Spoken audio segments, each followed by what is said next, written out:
जी, अस्सलाम वालेकुम। अच्छा, मैंने आपको कल बताया था कि साइंस के वाले से हमारा एक चैप्टर मुकम्मल हो गया, सही है। 3 लेक्चर्स में वो आपने देख लिया होगा, फोर्थ क्लास। कुछ ग्रुप मेंबर्स ने कहा है कि आप हमें अब मैथ के वाले से और इंग्लिश के वाले से और बाकी सब्जेक्ट्स में भी थोड़ा सा बता दें रजिस्ट्रेशन से पहले। तो बहरहाल मैं आज आपको जनरल कुछ चीज़ें बताऊंगा कि हम मैथ का कोर्स कैसे कवर करेंगे, कितने टाइम में करेंगे, इंग्लिश का कैसे करेंगे और बाकी सब्जेक्ट्स जो रहते हैं, सही है। तो सबसे पहले आप ये देखें, ये जो है ना आपका कोर्स कंटेंट कह लें या कंपोजिशन कह लें, इसमें देखें इंग्लिश और मैथ सबसे ज़्यादा है। आप यहाँ डीएम में देखें तो 20-20% है, पीटी में है, और सीटी में तो देखें 25-25% है, पीएसटी में 25-25% है। तो इंग्लिश मैथ यानी कि 50 नंबर आधा पेपर यहाँ से कवर होता है। तो लेकिन इस पे टाइम जो है ना, ये चीज़ें सीखने की हैं, इसका इस पे टाइम हमारा साइंस से कम लगेगा। साइंस 20 नंबर है लेकिन इसका कोर्स बहुत लेंथी है। हमारा आपने देखा होगा 2 दिन में एक चैप्टर हुए, इस तरह हमारे अभी मजीद 7-8 दिन लगेंगे साइंस मुकम्मल होने में। लेकिन मैथ और इंग्लिश जो है, ये हमारे 2-2 3-3 दिन में इंशाल्लाह कवर हो जाएंगे। वो मैं आपको बताता हूँ कैसे, हम किस तरीके से कवर करेंगे। ये देखें, ये मैथ की 5 किताबें हैं मेरे सामने, सही है। पांचों का कंटेंट मैंने देखा है सारा, बल्कि सारी किताबें मैंने मुकम्मल ज्योमेट्री समेत आखिर तक सारी नोट्स भी बना लिए हैं, देख भी लिए हैं। अब मैं आपको कैसे तैयारी कराऊंगा, ये 5 किताबें यानी कि आप पढ़ेंगे तो आप मुकम्मल अगर पढ़ेंगे तो देखिए इसमें 12-12 13-13 चैप्टर्स हैं। आपका 1 महीने से शायद कम टाइम नहीं लगेगा। लेकिन मैं जो आपको तैयारी कराऊंगा वो मैं आपको बताता हूँ। ये पहले फोर्थ पे आ जाए, देखें। ये फोर्थ जो है ना, ये फोर्थ का कंटेंट आप देखें। इसमें आसान सी चीजें हैं, होल नंबर से शुरू होता है, addition, subtraction, multiplication, division, factors, multiple, fraction, decimal, बहुत आसान सा। आखिरी चैप्टर हर एक किताब में ज्योमेट्री का है, सही है, और डेटा हैंडलिंग उसके साथ ये इजी है, ज्योमेट्री आ जाती है। फोर्थ में उसने अलजेब्रा नहीं रखा, बाकी चीजें देखें। इस तरह फिफ्थ में आज आ जाए तो देखें चीजें वही होती हैं, थोड़ी सी डिटेल में आ जाती हैं। इसमें भी आप देखें यही होल नंबर फिर आ गया है। पहला chapter whole number and operations, दूसरा एचसीएफ एंड एलसीएम, फिर फ्रैक्शन फिर दोबारा आ गया, और इस तरह परसेंटेज आ गई, इसमें डेसिमल साथ, आखिर में देखें ज्योमेट्री फिर आ गई। आगे आप 6 पे चले जाएं तो 6 में भी देखें मल्टीपल फैक्टर्स दोबारा आ गया। इसमें होल नंबर की जगह अब इंटीजर्स आ गया। और ये देखें सेट शुरू हो गया, यहाँ से परसेंटेज फिर दोबारा आ गई। ये जो मैंने चीज़ें अंडरलाइन की हुई हैं वो चीज़ें जो बार बार रिपीट हो रही हैं, हर हर क्लास में हो रही हैं, थोड़ी सी डिटेल में है या थोड़ी सी मुश्किल हो रही हैं, लेकिन चीज़ें वही हैं। इस तरह देखें, अलजेब्रिक एक्सप्रेशन आ गई, लीनियर एक्सप्रेशन, और यहाँ पे उसने फिर आखिर में ज्योमेट्री के 2 चैप्टर फिर रख दिए हैं।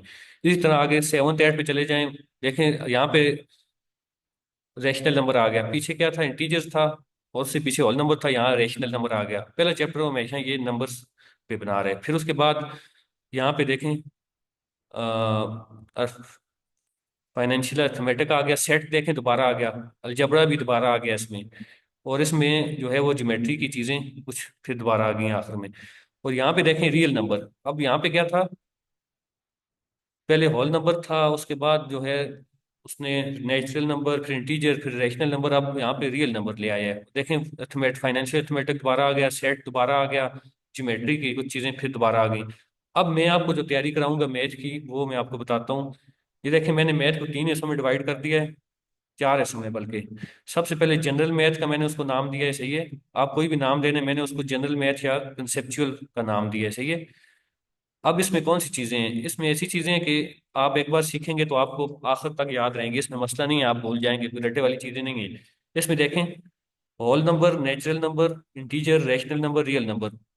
यानी फोर्थ क्लास में होल नंबर था, आगे नेचुरल आया है, फिर इंटीजर आया है, फिर रैशनल आया है, फिर रियल, आपने आखिर तक देखोगा।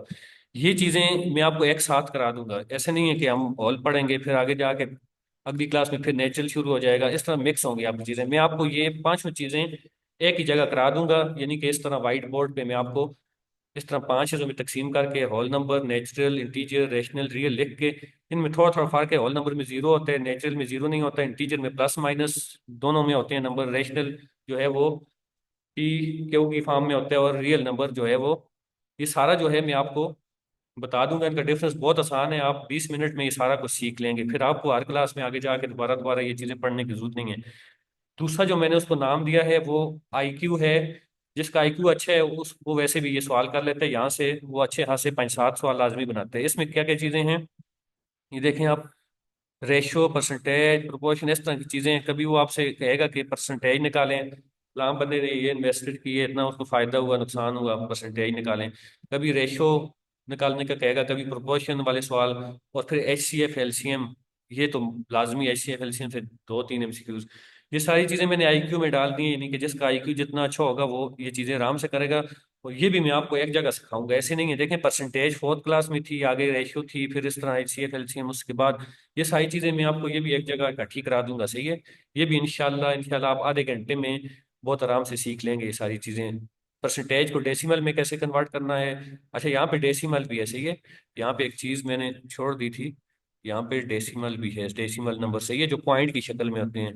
बहरहाल, अच्छा, परसेंटेज को डेसिमल में कैसे कन्वर्ट करना है, डेसिमल को वापस परसेंटेज में कैसे करना है, सही है। और फ्रैक्शन, हाँ, एक और चीज है जो उसमें आई थी, इसको बल्कि इसको यहाँ पे लिखते हैं, फ्रैक्शन, सही है। और ये इसकी कन्वर्जन कैसे करनी है, सही है। ये सारी चीजें जो हैं वो एक जगह मैं आपको सिखा दूंगा। एक दूसरे में कन्वर्जन, परसेंटेज को कन्वर्ट करना है, इसमें इसको इसमें करना है, ये सारी चीजें बहुत आसान है, सही है। अलजबरा तीसरी को मैंने नाम दिया है अलजबरा की, कोई ये फोर्थ फिफ्थ में नहीं, आगे स्टार्ट होते हैं क्लासेस में। और ये यानी कि x square plus y square, इस तरह आपने देखा होगा, पढ़ा होगा, जिसमें वेरिएबल्स होते हैं एक्स वाई जेड, इस तरह के वेरिएबल्स होते हैं, सही है। X square plus y square plus इस तरह की टर्म्स होती हैं उसमें ज्यादातर। कभी कहते हैं एक्स की वैल्यू निकाल दें, कभी वाई की वैल्यू कहते हैं निकाल दें, पूरी एक इक्वेशन देते हैं। उसमें मैं आपको ये चीजें अलजबरा के उसमें सिखाऊंगा, सही है। और इसमें जो है ना, अलजबरा में और जो चीजें हैं इंपॉर्टेंट, उसमें कोफिशिएंट होता है, सही है। कोफिशिएंट क्या है, मिसाल के तौर पे, अच्छा, उसका जो है वो कोफिशिएंट, एक्सपोनेंट क्या है, सही है। डिग्री क्या है, अच्छा, बेस क्या है, पोलिनोमियल क्या है, बाई पोलिनोमियल क्या है, ट्राई पोलिनोमियल क्या है, सही है।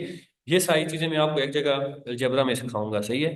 ये भी इंशाल्लाह हमारा इतना टाइम नहीं लेगा। आखिरी चीज ज्योमेट्री है, सही है। अब ज्योमेट्री में आप देखें, फोर्थ से लेके आखिरी तक, 10 तक ज्योमेट्री आती है, 8 तक, 9 10 तक, सही है। लेकिन चीजें उसमें सेम नहीं होती हैं। मिसाल तौर पे फोर्थ में अगर उसने ज्योमेट्री में रखा हुआ है जी, आसान चीजें रखी हुई हैं, स्क्वायर रखा हुआ है, रेक्टेंगल रखा हुआ है, ट्रायंगल रखा हुआ है। फिफ्थ में आगे जाके उसने दो नई शेप्स ले आता है, सही है, वो मैं अभी आपको बताता हूँ, ज्योमेट्री का अलग से बताता हूँ, सही है। ये चीजें आप देख लें, ज्योमेट्री का मैं आपको जो है वो अब अलग से बताता हूँ। ज्योमेट्री देखें, उसमें ये है, मिसाल तौर पे, आजकल ये जो व्हाइट बोर्ड है ये बड़ा अच्छा है, लेकिन अब मैंने रेक्टेंगल बना दिया बड़े आराम से यहाँ पे। और और मैं कोई चीज़ बनाना चाह रहा हूँ, ट्रायंगल है या स्क्वायर है या कोई भी, सही है। ये देखें, आराम से सारी डायग्राम्स यहाँ पे बन जाती हैं। अच्छा, ज्योमेट्री जो है ना वो आप फोर्थ में देखेंगे तो ये तीन चीज़ें आपको मिलेंगी, मिसाल के तौर पर रेक्टेंगल, ट्रायंगल, और जो है ज़्यादा से ज़्यादा स्क्वायर, ये इस हद तक। फिर आगे आप फिफ्थ में जाएं तो इन्हीं चीज़ों का वो आपसे एरिया और पैरामीटर कहेगा, इनका एरिया और पैरामीटर आप जो है वो बताएं कितना है। और आगे जाएंगे तो थोड़ी सी डायग्राम्स और आ जाएंगी, पैरेललोग्राम, इन्हीं चीज़ों को चेंज करके। अब देखें पैरेललोग्राम कैसे बनते हैं।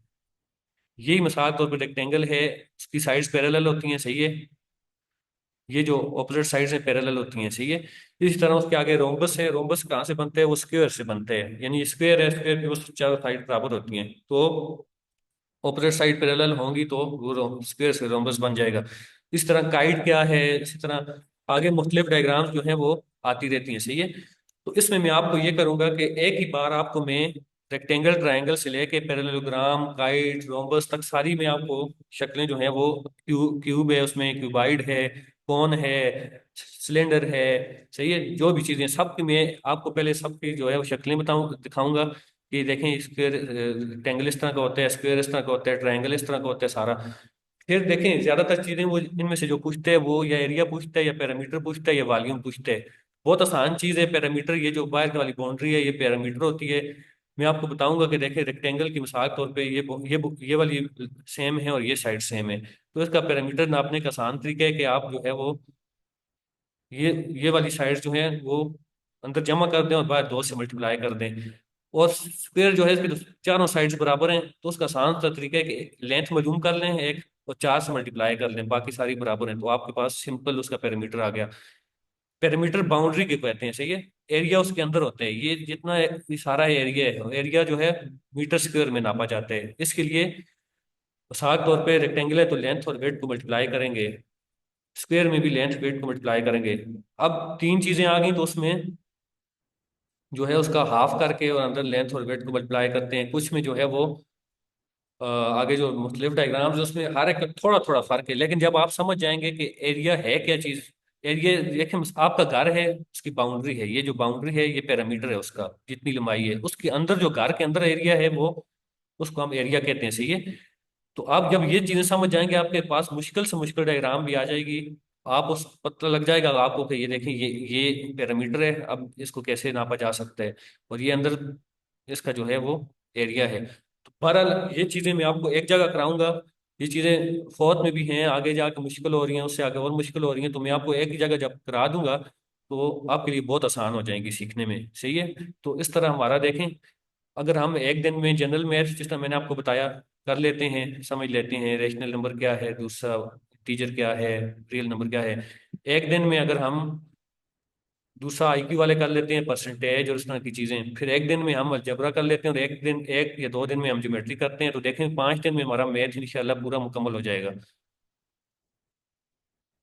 उसके बाद जो है मैथ के बाद मैं आपको थोड़ा सा भी बता देता हूँ इंग्लिश का। इंग्लिश में देखें, इंग्लिश में जो है वो ग्रामर आती है, सही है। इंग्लिश की कुछ ट्रिक्स हैं, वो मैं क्लास स्टार्ट हुई तो आपको साथ साथ बताता रहूंगा। इंग्लिश का आपने कंपोजिशन समझना है, मैं अभी तक फिजिकल क्लासेस में भी सबको कहता रहा हूँ, इंग्लिश में आप कंपोजिशन समझ गए, सही है, तो आपका आधा पेपर हो जाएगा। उसमें कंपोजिशन समझने की चीज़ है, दो तीन चीज़ें हैं हार्डली जो जिनसे पेपर बनता है, सही है। दो तीन चीज़ें हैं, ग्रामर है, ग्रामर के अंदर भी दो तीन चीज़ें होती हैं उसमें, सही है। वो मैं आपको इंशाल्लाह 2 से 3 दिन में सारा कवर करा दूंगा। उसमें मिसाल तौर पे पार्ट ऑफ स्पीच है, सही है।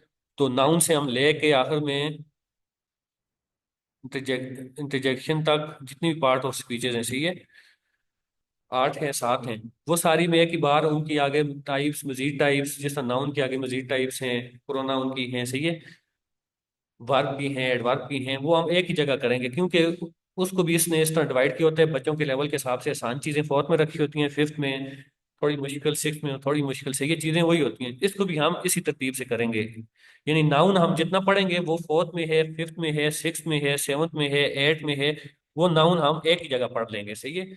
ये जो बार बार पढ़ना है ना, इसमें टाइम ज्यादा लगता है। नाउन की वही चीजें फोर्थ में हैं, आधी चीजें फिफ्थ में दोबारा वही रिपीट हो रही हैं, तो आपका टाइम, मेरा मकसद सबसे पहले, मैं ये नहीं कहता चीजें बहुत मुश्किल है, नाउन आपको नहीं समझ आएगा।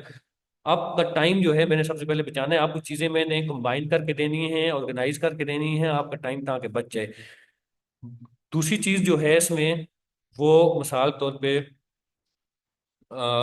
एक्टिव पैसिव हैं, या उसी के साथ आप जो है वो डायरेक्ट इनडायरेक्ट कर लें। एक्टिव पैसिव, डायरेक्ट इनडायरेक्ट, सही है। और फिर उसके बाद आप नीचे तीसरा जो है उसमें एंटोनम सिनोनिम कर दें, सही है। इसको मैं शार्ट करके लिख देता हूँ, एंटोनम सिनोनिम कर दें, यानी मुतरादिफ और मुतजाद जिसको हम उर्दू में कहते हैं, सही है। फिर उसके बाद और क्या चीज़ें आती हैं इसमें से, सेंटेंस स्ट्रक्चर के वाले से कुछ चीज़ें आ जाती हैं, सही है। अ, फिर उसके बाद आ जाती हैं कैपिटलाइजेशन के वाले से, यानी कि वर्ड्स को कैपिटल करना, कहाँ पे कैपिटल हो रहे, पूछेगा आपसे सेंटेंस में क्या मसला है, उसको ठीक करना। अच्छा, फिर वोकेबलरी से थोड़ी सी चीज़ें आ जाती हैं, सही है।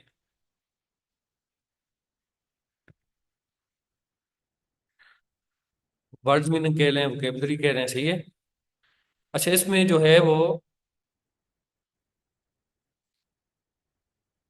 वोकेबलरी कह लें या इसको वर्ड्स मीनिंग कह रहे हैं, सही है।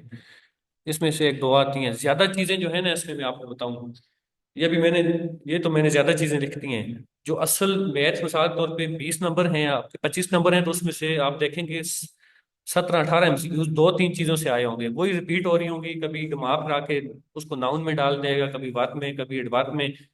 बहरहाल ये मैं आपको बताऊंगा, जो SST का पेपर है जिसपे 65 परसेंट इंग्लिश होती है, उसमें भी उसने हार्डली 3 4 टॉपिक्स की चीजें बनाई हुई थी, सही है। मेरे पास बुक में ऐसे एमसीक्यूज भी हैं, मैंने फिजिकल क्लास वालों को भी बताया था कि जिसमें एक पेज के उसने 3 3 एमसीक्यूज भी बनाए हुए हैं ग्रामर के, सही है। एक जैसी चीजें हैं, वो आप समझ लें आपका जो है ना एक दिन में भी इंग्लिश कवर हो सकते हैं।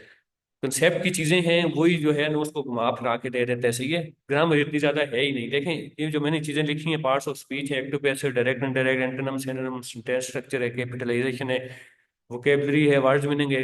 एक आध चीज हो सकता है अभी मुझसे रह गई और, सही है, लेकिन यही चीजें हैं, इसमें से आपकी सारी ग्रामर बनती है। तो ये ग्रामर पे कितना टाइम लगेगा आप खुद बता रहे हैं।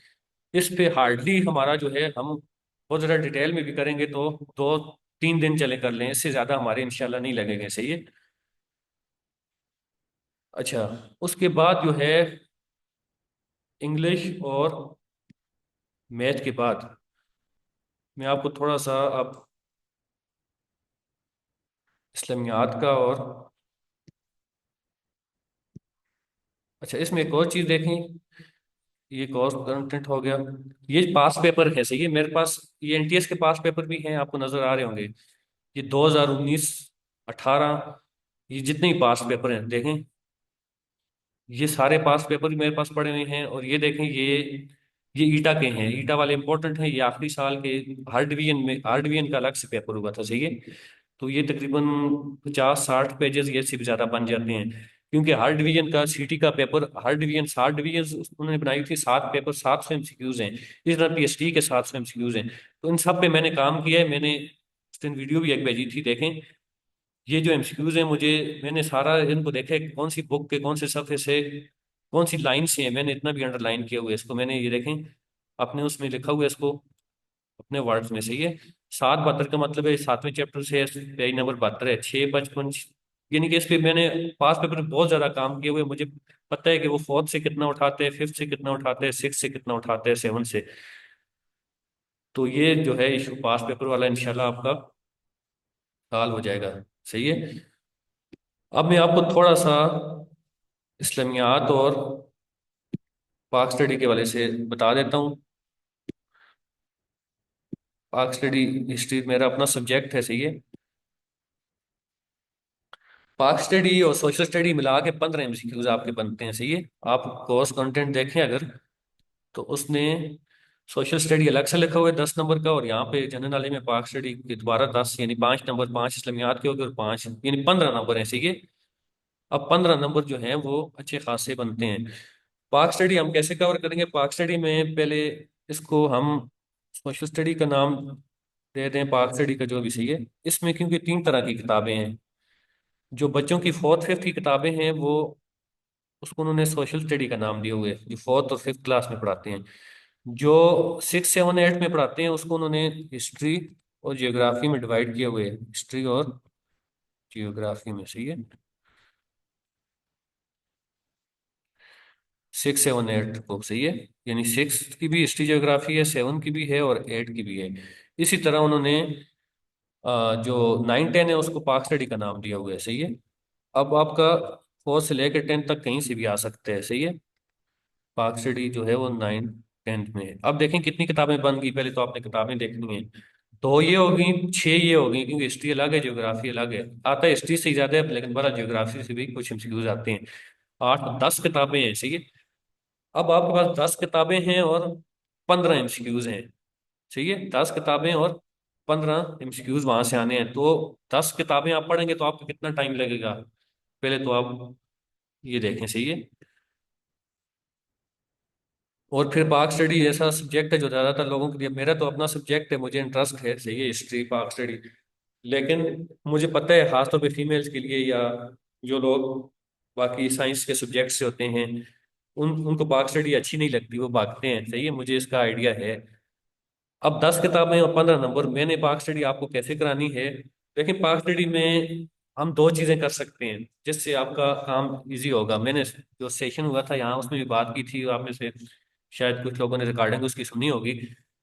पाक स्टडी में जो है वो हम, या एक तो सीक्वेंस और दूसरा कुछ ट्रिक्स हैं, सही है। क्योंकि 10 किताबें अब आप पढ़ नहीं सकते मुकम्मल, उस उसमें से मैं आपको कवर कैसे करा सकता हूँ कि आप 15 में से और नहीं तो 12 13 नंबर आप ले लें, सही है। सीक्वेंस का मतलब क्या है वो मैं आपको बताता हूँ। देखें, हिस्ट्री जो है ना वो सीक्वेंस से चलती है। मिसाल के तौर पे जो पाक स्टडी से लेकर सोशल स्टडी तक, आप सारा पाक स्टडी में तो पाकिस्तान के बनने के बाद की हिस्ट्री है 9 10 में, सही है। लेकिन जो पहले हिस्ट्री 3 किताबें 6 7 8 की हैं, और जो 4 5 की सोशल स्टडी है, उसमें ancient ancient Indian history, ancient यानी कि ये शुरू होती है, एंशियंट हिस्ट्री इंडिया की शुरू होती है आप कह लें कि 2500 3 हजार BC से, सही है। यानी कि 2 5 3 हजार साल वो, 2000 4 5 हजार साल की हिस्ट्री है, सही है। एंशियंट हिस्ट्री से लेके फिर उसमें मिडिल पीरियड आ जाता है, और आखिर में, अच्छा, तीसरा मुगल पीरियड, और ये वाला उसके बाद वाला, अच्छा चलिए, मिडिल पीरियड जो है मुगल पीरियड हो गया, और फिर दोबारा अभी हमारा अभी का, सही है, जो अभी चल रहा है, सही है।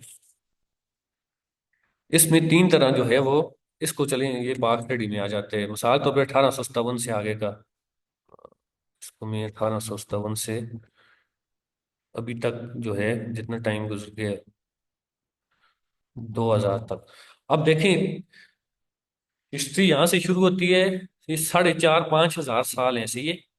इसमें चीजें आपकी आसान, देखें मसला ये है ना कि मैंने ऐसी बुक्स देखी हैं, न्यू नए कोर्स में उन्होंने कुछ चीजें अच्छी कर ली हैं, लेकिन पहले ऐसे होता था कि फौत की बुक है, फौत की बुक में उन्होंने मिडिल पीरियड शामिल किए हुए, मिसाल मिसाल दे रहा हूँ, सही है, या फिफ्थ में चले मिडिल, या सिक्स में शामिल किए हुए, और उससे अगली क्लास में उन्होंने एंशियंट हिस्ट्री शामिल की हुई है, इस तरह भी होता है, सही है।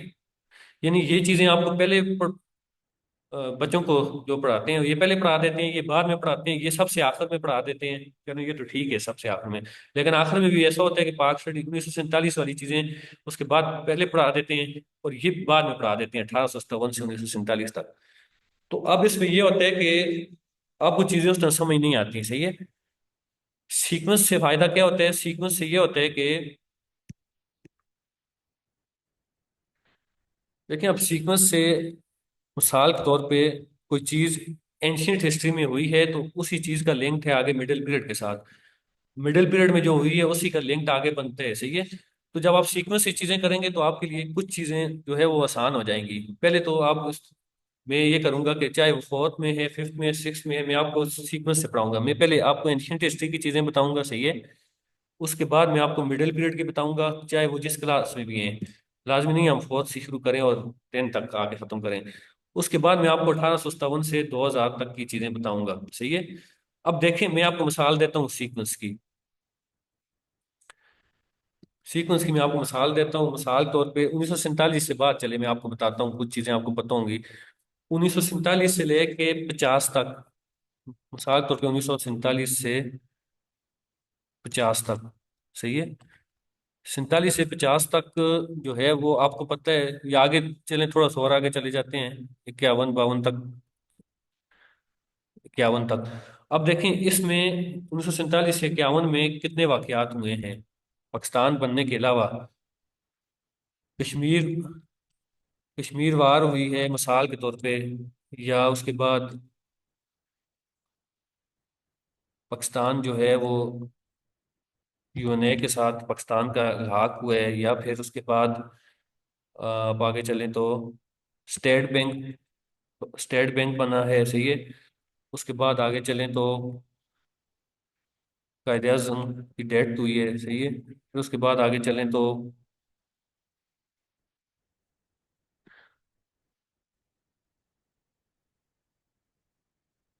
जो रेजोल्यूशन है, सही है, 12 मार्च वाली ऑब्जेक्टिव रेजोल्यूशन वो पास हुई है, लेट्स सपोज। और उसके बाद जो है वो लियाकत अली खान की डेथ हुई है। चलें, ये मैं आपको मिसाल दे के कुछ चीज़ें समझा रहा हूँ कि हम कैसे करेंगे। अब देखें, ये चीज़ें मिसाल तौर पे आपको कोई 7 MCQs दे देते हैं, कश्मीर वार कब हुई है, यूएनए कब हुआ है, स्टेट बैंक कब हुआ है, कायदे आज़म की डेथ कब हुई है, ऑब्जेक्टिव। अब आप जो है ये 7 MCQs आप याद करेंगे, अगले दिन फिर भूल जाएंगे। कुछ 48 में हुआ है, कुछ 49 में हुआ है, कुछ 50 में हुआ है, कुछ 51 में हुआ है, कुछ 47 में हुआ है। मैं आपको कैसे लेके चलूंगा, मैं आपको ऐसे लेके चलूंगा कि 47 में पाकिस्तान बना है, सही है। तो 47 में पाकिस्तान बनने के फौरन बाद जो है तकरीबन एक महीने तक यूएनए के साथ पाकिस्तान का इल्हाक हो गया था। अब मैं आपको नहीं बताऊंगा कि आप यूएनए की रटा लगाएं कि सितंबर 1947 में हुआ था। मैं आपको सिर्फ ये बताऊंगा कि एक महीने बाद यूएनए के साथ इल्हाक हो गया था, सही है। आपको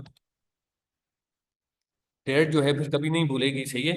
सितंबर 1947 है। फिर उसके बाद कायदे आजम की डेट कब हुई है, मिसाल के तौर पे देखें। आपको बेशक ये ना पता हो कि कौन सी तारीख को हुई है, कौन से महीने में हुई है, कौन से साल में हुई है। आपको अगर इतना भी पता है कंसेप्चुअल चीज के कायदे आजम की डेट जो है पाकिस्तान बनने के कुछ अरसे बाद हुई थी, देखें। फिर उसके बाद आप थोड़ा सा दिमाग लड़ाएंगे कि पाकिस्तान बना था अगस्त 47 में। तो अगस्त जो है वो आखिरी आखिरी महीने है, सही है। 2-3 महीने रह गए 47 खत्म होने में, आगे 48 शुरू हो रहा है, सही है। तो कायदे आजम की डेट इतनी जल्दी भी नहीं हुई थी, थोड़ा सा टाइम बाद हुई थी, सही है। तो आप, और इतनी लेट भी नहीं हुई थी, सही है। तो आप ऑटोमेटिक पहुंच जाएंगे कि ये 48 है, 1948 की बात हो रही है, सही है। अच्छा, उसके बाद स्टेट बैंक का इफ्तिताह, आपको बेशक ना पता हो किस डेट को, आपको सिर्फ इतना पता होना चाहिए कि कायदे आजम ने किया था। तो इसका मतलब है ये भी 47 से 48 के दरमियान है, कायदे आजम उस टाइम जिंदा थे, सही है। तो आप ये भी पहुंच जाएंगे, सही है। ऑब्जेक्टिव रेजोल्यूशन कब पास हुई है, आपको बेशक ये ना पता हो साल कौन सा था। आपको सिर्फ इतना पता हो कायदे आजम उस टाइम नहीं थे, लियाकत अली खान ने पास की थी। तो आप पहुंच जाएंगे कि ये कायदे आजम की डेट के बाद कई टाइम है ये, जो है ना। कायदे आजम की डेट 48 के आखिर आखिर में हुई थी, तो ये लाजमी 1949 की बात है। फिर लियाकत अली खान की डेट कब हुई थी, ये उसके बाद देखें। अब मैंने आपको, अगर आपको मैं नोट्स दे देता उसमें पहले ये एमसीक्यूज होता, ऑब्जेक्टिव रेजोल्यूशन कब पास हुई, आप इसका रटा लगा रहे होते, फिर ये एमसीक्यूज होता, फिर ये होता, फिर ये होता। तो आपको कभी जिंदगी याद नहीं होना चाहिए। तो मैंने आपको 7 एमसीक्यूज थोड़े से टाइम में किस तरह याद करा दिए, वाकयात से। कुछ वाकयात आपको याद दिला के कि कश्मीर की जंग हुई थी पाकिस्तान बनने के फौरन बाद, लिहाजा ये जो है ना वो 47-48 का किस्सा है, सही है। पाकिस्तान जो है यूएनए के अच्छा उससे भी पहले ये है, सही है, यूएनए के साथ। अब इसको मैं तरतीब में अगर ले आऊं तो मैं इसको ऊपर ले जाऊंगा, सही है। फिर देखें ये सारी चीजें तरतीब में हैं, इसके बाद सारा हम आखिर तक तरतीब में पढ़ेंगे। इसके बाद भी जो जो कुछ हुआ है सारा हमें तरतीब में पढ़ेंगे, 47 से लेके आपका जो है ना अभी तक 2000 तक चीजें। आपको डाटा लगाने की एक चीज नहीं जरूरत पड़ेगी, सिर्फ आपके थोड़े से कंसेप्ट होंगे, आप चीजों को कुछ तोड़ के कुछ जोड़ के, सही है, ये तरीके आप निकाल लेंगे, सही है। इसको कहते हैं सीक्वेंस। अब दूसरी चीज क्या है, कुछ चीजें जो हैं वो सीक्वेंस से बंदा सीख लेते हैं वाकयात के साथ लिंक करके। हाँ ये वाकया हुआ था, तो डेट्स आपको याद नहीं करने पड़ेंगी। दूसरा जो तरीका है वो ट्रिक्स है, मैंने आपको बताया है, सही है। अब ट्रिक्स क्या चीज है, सही है, वो मैं आपको थोड़ा सा बता देता हूँ। इसमें देखें, मैंने उस दिन साइंस के लेक्चर में बताया था, हम एक चीज स्कूल में हमें टीचर्स याद कराती होती थी। रेनबो के 7 कलर होते हैं, वो हमें इस तरह याद नहीं होते थे। फिर उन्होंने हमें एक उसका एक कोड वर्ड बताया था, वेब गियर। तो हमें याद हो गया तरतीब में, आखिर से पीछे या शुरू से आखिर में। वायलेट, इंडिगो, ब्लू, जी से ग्रीन, वाई से येलो, ओ से ऑरेंज, आर से रेड। ये चीज आपको रेनबो की कभी नहीं भूली होगी। फिर पीरियोडिक टेबल में आपने देखा होगा कुछ ट्रिक्स इस्तेमाल होती थी, हाली ने की, रब से फरियाद, ये केमिस्ट्री आएगी। ये देखें ये चीजें ऐसी हैं, आप इसमें क्या कंसेप्ट बनाएंगे, कंसेप्ट तो आप नहीं बना सकते, आपने कुछ चीजें मजबूरन ट्रिक से याद करनी होती हैं। अब पाक स्टडी में कुछ चीजें मैं आपको सीक्वेंस से कराऊंगा, कुछ ट्रिक से कराऊंगा। ट्रिक में आपको पाक स्टडी में कौन सी ट्रिक इस्तेमाल करूंगा, मैंने उस दिन जो है वो क्लास में भी बताया था। मिसाल के तौर पे आपसे कोई पूछे कि एक तो ये चीज आजकल बड़ी वो हो रही है, क्वेश्चंस के नाम याद रखने के लिए पैसा का लफ्ज है। आप बेशक, आपको ये भी नहीं पता दुनिया में कितने ओशंस हैं, आपको तरतीब भी नहीं पता बड़ा कौन सा है छोटा कौन सा है, आप सिर्फ पैसा का लफ्ज याद रख लें, पैसा बहुत आसान लफ्ज है, सही है। तो आपको पूरे ओशंस तरतीब से याद हो जाएंगे, सही है। पी से पैसिफिक, ए से अटलांटिक, आई से इंडियन, एस से साउथ ओशन, ए से अंटार्कटिक ओशन। अब ना आपको ये भूलेगा कि दुनिया में 5 ओशन हैं, और ना आपको ये भूलेगा कि पहला कौन सा है, दूसरा कौन सा है, तीसरा है। इसी तरह कुछ ट्रिक्स मैंने आपके लिए मुझे तो पाक स्टडी की चीजें पता है। मुझसे मिसाल के तौर पे कोई पूछे कि भाई मुगल मुगल है, सही है, हमने ऊपर यहाँ पे लिखे है मुगल पीरियड, सही है। अब मुझसे कोई पूछे कि मुगल पीरियड में बाबर से लेके तो आखिर तक मुझे बादशाहों के नाम सुनाओ। पहले तो ज्यादातर लोगों को पता होता है, तो उसका इंटरेस्ट ना हो वो भी नहीं पता होता कि पहला बाबर था। लेकिन उसके बाद दूसरा लाजमी नहीं पता होगा, दूसरा भी पता हो, तीसरा कभी भी नहीं पता होगा, सही है, कौन सा था, या चौथा, पांचवा, छठा, सही है, आगे तक। तो देखें इसमें मिसाल तौर पे बाबर से लेके औरंगजेब तक 6 बादशाह, सही है, अभी आपको याद भी हो जाएगा। और तरतीब तरतीब से कौन कौन से हैं, आप बेशक ना याद रखें बाबर के बाद कौन से है, उसके बाद कौन से है, उसके बाद कौन से है। आप सिर्फ एक लफ्ज याद रख लें, मैंने उस दिन क्लास में बताया था।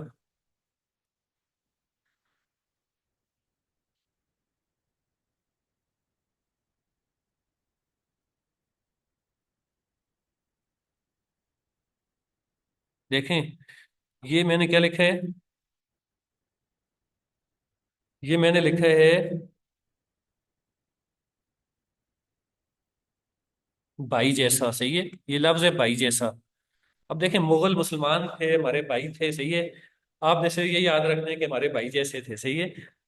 अब 6 बादशाह थे, मैंने आपको बताया, हम अरूज के दौर में, जवाल के दौर के अलग से याद रख सकते हैं। मैं सिर्फ आपको बाबर से औरंगजेब तक जो जवाल अरूज का दौर था मुगल का, उसके बादशाह सिर्फ एक ट्रिक से याद कराऊंगा, सही है। आप 6 बादशाह हैं, पहले 3 अलग कर लें, अगले 3 अलग कर लें, दरमियान में ये इसको लाइन कह लें, कुछ भी कह लें, सही है। ये भाई जैसा को हमने तोड़ दिया 6 वर्ड्स में। बे से बाबर, एच से हुमायूं, ए से औरंगजेब, जे से जहांगीर, एस से शाहजहां, ओ से औरंगजेब।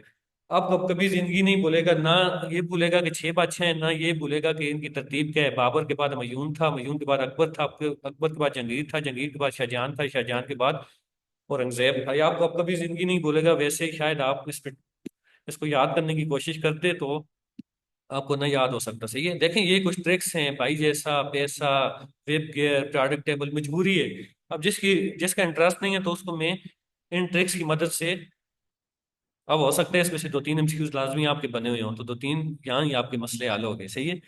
तो बहरहाल कुछ मैंने ट्रिक्स बनाई हैं, कुछ सीक्वेंस का इस्तेमाल करके मैं आपको जो है ना वो पाक स्टडी इंशाल्लाह इतने हद तक करा दूंगा कि आपके 15 में से 10-12 एमसीक्यूज आपके लाजमी ठीक हो जाएंगे। अब हम इस्लामियात पे आते हैं। इस्लामियात तो देखें बहुत कम पोर्शन है, 5 नंबर है, और उसकी किताबें 4 से लेकर 10 तक अच्छी खासी किताबें बनती हैं। उसमें भी मैं आपके लिए कुछ चीज़ें आसान करने की कोशिश करूंगा। इस्लामियात में भी देखें, इस्लामियात में भी हम 2 चीज़ों का इस्तेमाल करेंगे। इस्लामियात में एक सीक्वेंस, सीक्वेंस तो हिस्ट्री आप जहाँ भी पढ़ेंगे, सीक्वेंस से पढ़ेंगे तो आपको चीज़ें आसान होंगी। मैं यहाँ भी आपको बहुत सी मिसालें दे सकता हूँ। कुछ चीज़ें जो हैं वो हमारी रिलीजियस हैं। अच्छा चलें, रिलीजियस में पहले करते हैं, तो देखें, अब इस्लामियात में कुछ चीजें हमारे अकायद से रिलेटेड होती हैं। पहला अकीदा कौन सा है, दूसरा कौन सा है, इस तरह कह कर एमसीक्यू आसान से भी आ जाते हैं। अब ये चीजें सब वैसे तो मुसलमान सबको पता होती हैं, ये चीजें इंशाल्लाह हमारा इतना मसला नहीं है। अगर इसमें से आ जाते हैं कि नमाज के कितने फर्ज हैं, पहला अकीदा कौन सा है, दूसरा कौन सा है, तीसरा रुकन वगैरह, अरकान, इस तरह की चीजें। दूसरी चीजें जो डेट्स हैं, यहाँ भी पाक स्टडी की तरह यहाँ भी मैं आपको डेट्स जो है वो तरतीब से याद कराऊंगा, यानी कि। लेकिन इस्लामियात में 2 चीजें अच्छी हैं। एक तो ये है कि मिसाल तौर पे आपको ये ना भी पता हो कि मुगल बादशाह पहला कौन सा है, लेकिन वैसियत मुसलमान आपको पता होगा पहला खलीफा, दूसरा खलीफा कौन से थे, सही है। ये मसला आपका किसी हद तक इस्लामियात में इतना नहीं बनेगा। लेकिन फिर भी जहाँ पे डेट्स आ जाती हैं, हिजरी, ईस्वी, कौन सी हिजरी में क्या हुआ था, कौन सी ईस्वी में क्या हुआ था, इस तरह के वाकयात। इस्लामियात में दूसरी अच्छी चीज ये है कि मैंने बताया पाक स्टडी में एंशियंट हिस्ट्री आपकी 4-5 हज़ार साल की है। इस्लामियात में जो आपका पेपर है वो नबी वसल्लम की पैदाइश, मिसाल के तौर पे अगर 571 में या 70 में नबी वसल्लम की पैदाइश हुई है, सही है, तो 60-63 साल नबी वसल्लम की अपनी जिंदगी के हैं। उसके बाद 30-40 साल, 30 साल खिलाफत के हैं। इस तरह मिला के आपके 90 साल, यानी कि टोटल 90 साल का पीरियड है। उस तरह आपके पाक स्टडी की तरह 5 हज़ार साल की हिस्ट्री नहीं है, ये 90 साल की हिस्ट्री है। इसको भी हम इसको भी हम दो तीन हिस्सों में तोड़ेंगे। मिसाल के तौर पे नबी वसल्लम के पहले पहले 40 साल नबूवत तक, सही है। फिर उसके बाद नबी वसल्लम के 13 साल मक्का में, सही है। फिर उसके बाद नबी वसल्लम के आखिरी 10 साल मदीना में, सही है। अब देखें, फिर उसके बाद नबी वसल्लम के, और उसके बाद खिलाफत जो 30 साल तक तकरीबन चली है, सही है। अब देखें ये चार पांच चीजें, इसमें भी कुछ चीजें आपको कंसेप्ट से याद होंगी। मिसाल के तौर पे आपसे पूछते हैं कि बदर कब हुआ था। अब आपको बेशक मैंने ये नहीं कहता कि आपको एग्जैक्ट डेट एग्जैक्ट महीना याद हो बदर कब हुआ था, लेकिन देखें आपका इतना कंसेप्ट भी अगर हो कि ये जो जंग है, सही है, एक ये जंग जो है मदीना हिजरत के बाद हुई है। जितनी भी जंगें हैं, सिर्फ बदर नहीं, ओहद है, ग़ज़वा अहज़ाब है, हुनैन है, सुलह हुदैबिया है, फतह मक्का है, सारे कब हुए हैं? इस अरसे में हुई हैं।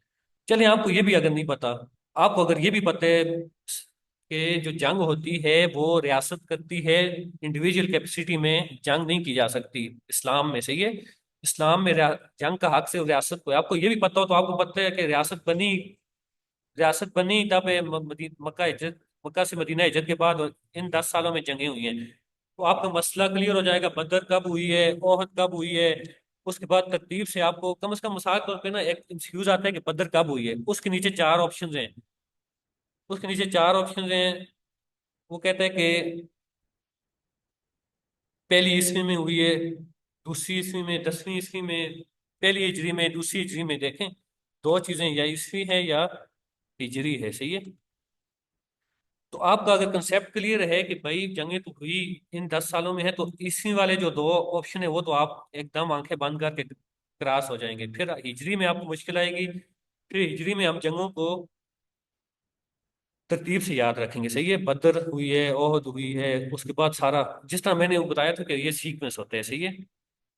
अच्छा, फिर आपको कुछ चीजें और अगर क्लियर हो कि मिसाल के तौर पे मक्का कब फतह हुआ था, ये आपको याद हो जाए, 8 हिजरी है।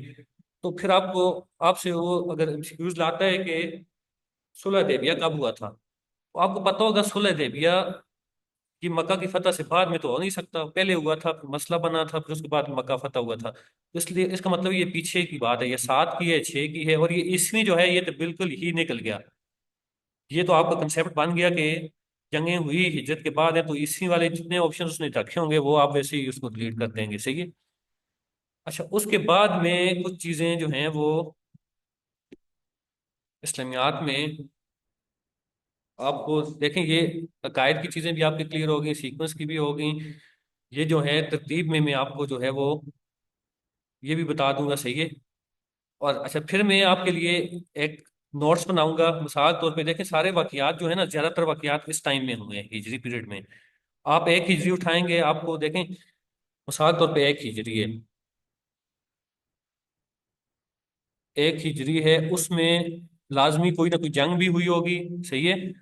कोई ना कोई जंग भी हुई होगी, कोई ना कोई इबादत भी फर्ज हुई होगी, जितनी भी नमाज रोजा ज़कात सारा कुछ है, फराइज, ये भी इस टाइम हुए हैं। अच्छा, और कोई ना कोई चीज जो है वो उसकी हुर्मत भी आई होगी, जिस तरह शराब है या बाकी चीजें हैं, सूद है, इनकी कुछ ना कुछ सबकी हुर्मत भी इन्हीं टाइम में आई है। तो मैं आपके लिए ऐसे नोट्स बनाऊंगा जिसमें मैं एक हिजरी लिखूंगा, उसमें मैं लिख लूंगा कि इस हिजरी में जो है वो कौन सी जंग हुई थी, इस हिजरी में कौन सी चीज फर्ज हुई थी, इस हिजरी में कौन सी चीज से मना कर दिया गया था। फिर मैं आगे 2 हिजरी, फिर 3 हिजरी, फिर 4 हिजरी, ज्यादा से ज्यादा 10 हिजरी तक, आखिर में जो हज वाला है, फिर उस पर नबी वसल्लम की वफात हो गई थी।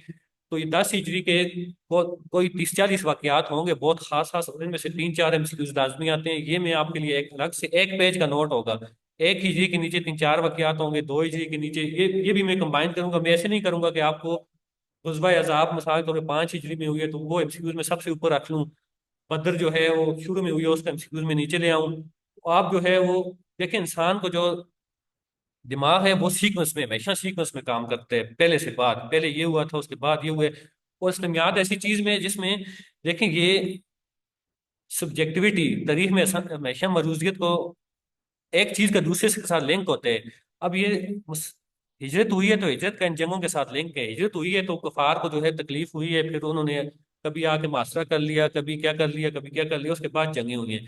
फिर एक जंग का दूसरे के साथ ताल्लुक है, दूसरी का तीसरे के साथ ताल्लुक है। ये जो सुलह हुदैबिया है, मैंने आपको ऊपर बताया 6 हिजरी में हुई है, इसका फतह मक्का के साथ ताल्लुक है। 10 साल का माहिदा हुआ था, कुफार ने तोड़ दिया था, उसके बाद ये मक्का फतह हुआ है। सही है। ये मक्का फतह हुआ है, उसके बाद जो है वो नबी वसल्लम ने फिर हज किया है अगले साल या उससे अगले साल। ये चीजें एक दूसरे के साथ लिंक्ड हैं। सही है।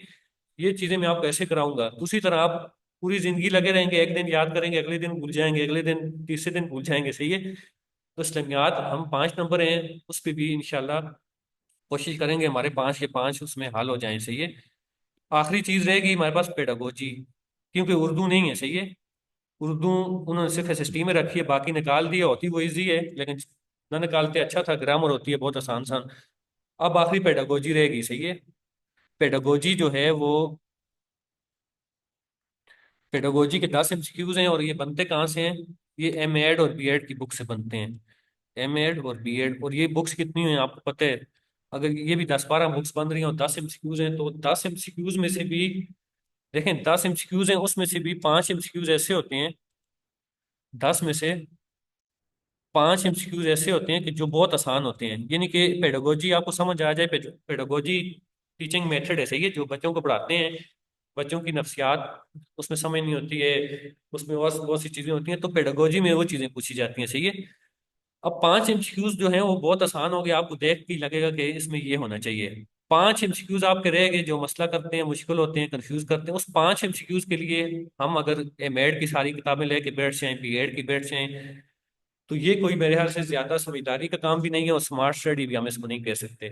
बजाय इन 5 एमसीक्यूज में से 5 तो हमारे हाल हो गए, 5 के लिए हम 12 किताबें पढ़ें, तो यही टाइम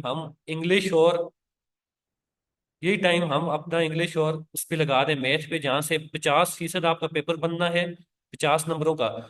ये देखें सब में है, मैं सिर्फ एक ही नहीं कह रहा, ये देखें 50 इसमें भी है, एटीटीटी वालों के लिए भी है।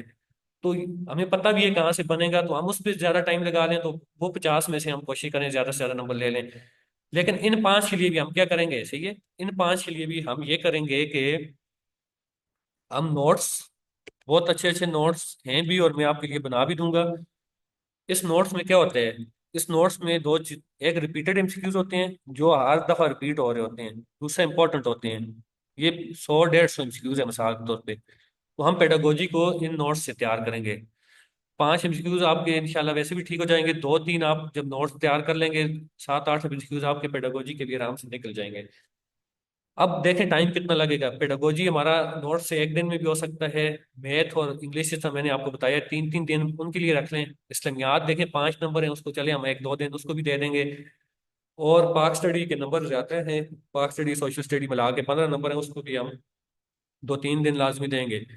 तो ये कोर्स हमारा साइंस मिला के 20 दिन में इंशाल्लाह हमारी कोशिश होगी कि ये 17, जो आखिरी डेट है 17 से बाद टेस्ट होते हैं। सही है। तो हम कोशिश करेंगे 17 के आसपास ही हमारा कोर्स कंप्लीट हो जाए। उसके बाद हमने रिवाइज करना है, या पेपर्स, पास्ट पेपर्स से तैयार कर कुछ चीज़ें तैयार करनी है, या कोई गाइड फॉलो करनी है, अच्छी अच्छी गाइड्स भी हैं उसमें, या मैंने आपको असाइनमेंट्स देनी है, या आप कोई भी नोट्स देने हैं। सही है। वो हम उसके बाद कर सकते हैं। कोई चीज़ रिवाइज करनी है, अगर कोई चीज़ समझ नहीं आई उसमें, हम ऑनलाइन सेशन कर लेंगे जूम पे। वैसे तो हम अब रिकॉर्डेड सेशन में आपके लिए इसलिए बना रहा हूँ कि ज़्यादा लोगों ने कहा था कि हमारे पास, हम इस टाइम फ्री नहीं होते, इस टाइम होते हैं, तो मैंने कहा चले सबकी आसानी के लिए। फिर मैं उसमें रिकॉर्डेड सेशन में भी, कुछ लोगों ने कहा कि हमें जो है नेट का मसला होता है, तो उनके लिए मैं डाउनलोड करके भेज देता हूँ, अपने टाइम पे देख लें। नेट पैकेज ना भी हो, व्हाट्सएप पैकेज से भी हो जाता है। कुछ लोगों ने कहा कि डाउनलोड जो है उसमें जो है वो डाउनलोड एमबी ज्यादा होते हैं, कुछ भी हो सकते हैं, तो मैं उनके लिए लिंक भी भेज रहा हूँ, दो दो तरह भेज रहा हूँ कि चले वो लिंक से देख लें।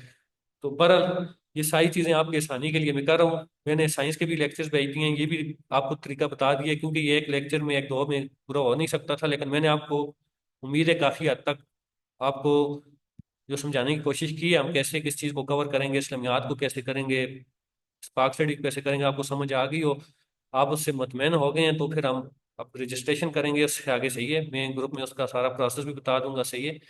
तो इंशाल्लाह उसके बाद हम आगे इस्लामियात सबसे पहले साइंस है, उसके बाद मुकम्मल करके, अब दो तरीके हैं, या हम साइंस मुकम्मल करके आगे जाएं इंग्लिश मैथ पे, या ये है कि हम साइंस की फोर्थ की है तो इंग्लिश और मैथ की पहले फोर्थ कर लें। लेकिन मैंने आपको बताया इंग्लिश और मैथ का कोर्स मैंने ऐसे डिजाइन किया कि मैं आपको चीजें कंबाइन करके बताऊंगा।